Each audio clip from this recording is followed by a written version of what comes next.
Assalamualaikum warahmatullahi wabarakatuh. Perkenalkan, nama saya Siti Nur Laila. Saya dari kelas B6 dengan nomor NIM 23811302003 dengan mata kuliah Fikih jurusan Pendidikan Agama Islam yang diampu oleh Bapak dosen Bapak Ahmad Otong Butomi, LC, MAG. Kemudian di sini saya akan menyampaikan video yang berjudul Hukum Islam. Di sini saya akan menjelaskan materi mengenai hukum Islam. Hukum dalam Islam, ulama ini berbeda dalam mengklasifikasikan sumber hukum Islam. Perbedaannya bukan pada prinsip, tetapi pada sudut pandang dan metodenya. Klasifikasi modern atau Wahbah Zuhaili dan kawan-kawan membagi menjadi dua. Yang pertama, sumber yang disepakati, dan kedua, sumber yang tidak disepakati. Tujuannya untuk memetakan ijtihad secara sistematis. Nah, sumber yang disepakati oleh al-adillah al-muttafaq 'alaiha maksud saya sumber yang disepakati menurut al-adillah al-muttafaq 'alaiha. Di sini ada 4 sumber yang diterima atau sumber hukum utama yang diterima semua ulama. Yang pertama ada Al-Quran, yang kedua ada As-Sunnah, yang ketiga ada Ijma', dan yang keempat ada Qiyas. Poin yang pertama yaitu Al-Quran. Al-Quran di sini adalah atau definisi Al-Quran adalah wahyu Allah kepada Nabi Muhammad SAW melalui malaikat Jibril, mutawatir, bisa disebut juga mutawatir. Kemudian Al-Quran ini ibadah dalam membacanya, serta Al-Quran ini adalah mukjizat. Jenis ayat Al-Quran ini dibagi menjadi dua. Yang pertama ada ayat hukum, kemudian yang kedua ada ayat akidah dan akhlak. Contoh hukumnya seperti hukum waris, sholat, kemudian larangan riba. Untuk poin yang kedua adalah as-sunnah. As-sunnah ini adalah segala sesuatu dari Nabi Muhammad SAW, bisa melalui perkataan, perbuatan, serta persetujuan. Jenis as-sunnah ini dibagi menjadi 3. Yang pertama ada qauliyah atau perkataan, kemudian ada fi'liyah atau yang disebut juga dengan perbuatan, dan yang ketiga yaitu taqririyah atau persetujuan. Contohnya di sini adalah cara sholat, kemudian haji, dan persetujuan Nabi pada kebiasaan sahabat. Jadi misalkan dalam Al-Quran ini belum dijelaskan atau belum dipaparkan secara lebih rinci, maka akan dijelaskan kembali dalam Al-Quran. Maksud saya dalam sunnah, seperti cara sholat, haji, kemudian persetujuan Nabi pada kebiasaan sahabat pada zaman dahulu. Kemudian untuk poin yang ketiga yaitu ijma'. Ijma' adalah kesepakatan semua mujtahid setelah wafatnya Nabi Muhammad SAW.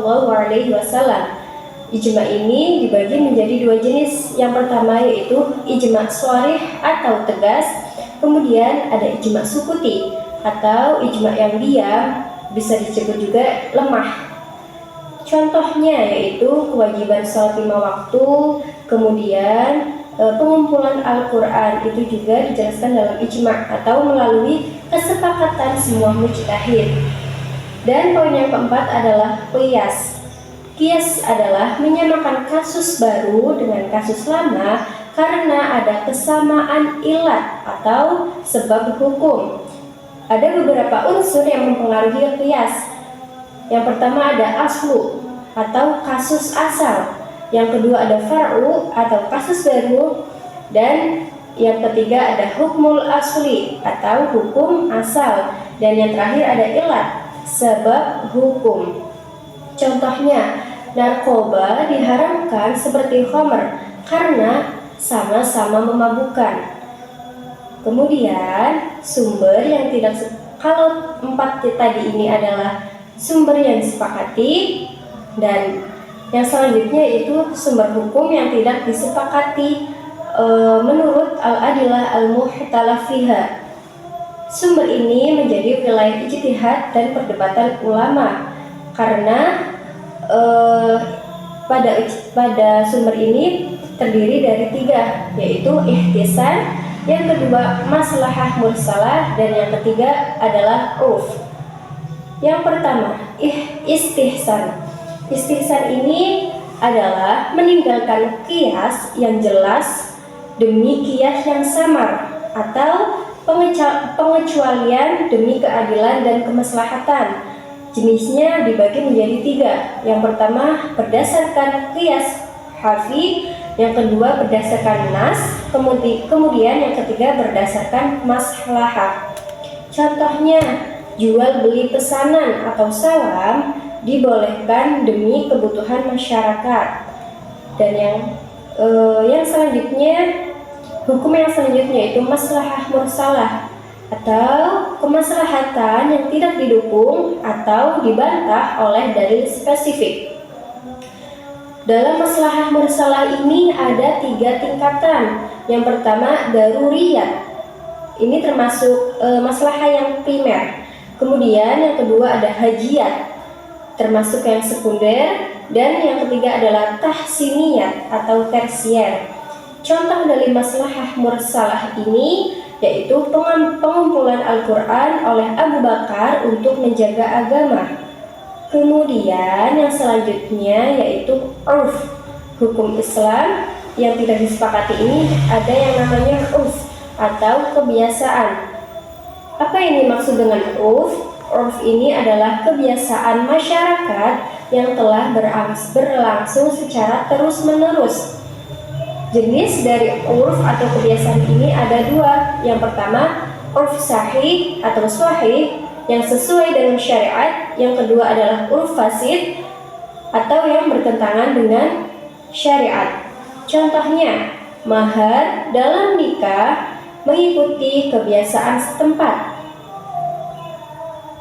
Nah, berdasarkan materi yang telah saya sampaikan, dapat disimpulkan bahwa klasifikasi sumber hukum Islam oleh ulama kontemporer seperti Wahbah Zuhaili ke dalam 2 kategori utama yang disepakati, yaitu ada Al-Quran, Sunnah, Ijma' dan Qiyas.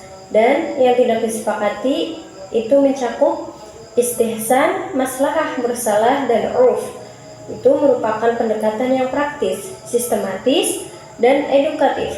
Klasifikasi ini membantu membedakan antara landasan hukum yang absolut dan wilayah ijtihad yang dinamis.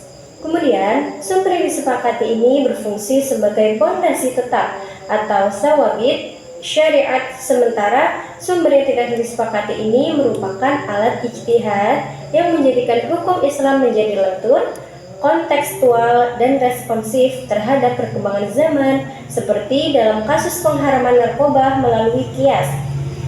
Kemudian, penerapan sumber yang tidak disepakati memerlukan kehati-hatian yang sangat ekstra dan kompetensi keilmuan yang sangat mendalam dari seorang mujtahid agar tidak disalahgunakan untuk melegalkan hal yang bertentangan dengan ruh syariat. Prinsip menjaga kemaslahatan dan menolak perusakan harus menjadi pedoman yang sangat utama. Lalu, dalam konteks Indonesia, konsep urf dan maslahah mursalah memiliki relevansi yang sangat tinggi dan menjadi dasar banyak fatwa kontemporer seperti perbankan syariah dan zakat profesi, yang membuktikan bahwa ijtihad merupakan kegiatan hidup dan terus berkembang untuk menjawab tantangan umat. Perbedaan pendapat dan klasifikasi di kalangan ulama ini bukanlah suatu kelemahan, melainkan kekayaan intelektual atau khazanah ilmu dan rahmat yang menunjukkan kedinamisan serta keseriusan para ulama dalam menjalankan amanah untuk menjaga dan mengembangkan hukum Islam di setiap zamannya. Jadi, hukum Islam memiliki fondasi yang kokoh sekaligus mekanisme yang fleksibel untuk tetap relevan. Pemahaman terhadap klasifikasi dan sumber hukum ini mendorong sikap bijak dalam menyikapi perbedaan pendapat dan menghargai ijtihad sebagai proses ilmiah yang terus berdengar. Mungkin hanya itu yang bisa saya sampaikan. Saya memohon maaf apabila dalam menyampaikan materi ini banyak kesalahan ataupun kekurangan. Saya minta maaf sebanyak-banyaknya. Billahi taufiq wal hidayah. Wassalamualaikum warahmatullahi wabarakatuh.